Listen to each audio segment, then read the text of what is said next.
Dog trainers, here's how you can walk into any lesson and have 100% confidence in your plan for your client.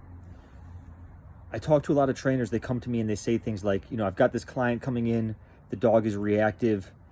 I know the client's gonna wanna see the dog passing other dogs, but I know they're not yet ready for that. I've gotta build some foundation first. I'm just not 100% sure what I should do in this next lesson with this client. So there's this underlying sort of feeling of uncertainty, like little butterflies in the stomach, just lack of confidence in exactly what they should be doing. They know there's a number of ways they could do, like, quote, foundation training, and they're not feeling totally secure that what they're going to do is the best.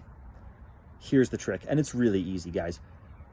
Imagine you are several lessons down the road, and let's just use this example of like a leash reactive dog as an example. And you've done all the foundation. The client's ready. They've got the skills that you want them to have, and you're ready to have them try to walk past another dog for the first time. Or maybe you're just going to have them standing still and you're going to bring another dog into the area. Whatever it is, they're ready. What are you going to tell them to do, right? So you've got them, their hands are on the leash. Here's another dog. Let's say you're going to have them walk by. Probably you're going to have some set of instructions as far as, hey, if your dog starts to fixate, do this, or if your dog kind of looks away or shows you a sign they want space, do this other thing. But you're going to have some instructions that you give the client. And following those instructions, the client's ability to follow those instructions is generally going to be predicated on some foundational skills, meaning they're not going to be able to do the things that you need them to do in that final sort of setup, right? Unless they have certain foundational skills. So what are those exact skills? Okay, now there's a number of ways you can handle reactivity. This is not about method or technique, and that's an important thing here. It's about process. So let's say that your approach for dealing with reactivity is you like to have it so that when the dog notices the trigger, maybe you're going to step back and you're going to recall the dog to you. Okay, so now we know that one of the skills that the dog and the owners need to have is recall.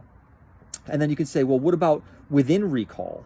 Are there steps that can build the dog up to having the sort of ability within the recall to call away from something like that? Do we want them to have a specific finish on the end? Do we want them to look at us? So is eye contact going to be a piece of this? Does that need to be a foundational skill? So you're starting with the end exercise. You're starting with imagining the client's ready to pass by another dog. And what are the instructions you're going to give them if the dog does something good or if the dog does something you don't like? What are the instructions you're going to give the client as far as what to do in that moment? And what skills are required for the client to be able to follow those instructions? Can those skills be broken down into even smaller skills? And this is how you think about those lessons when you're going into any lesson, to know that what you're doing in the lesson is actually going to be important for the client and is actually going to move them efficiently towards your goal. If you think about it this way, I guarantee your results will improve.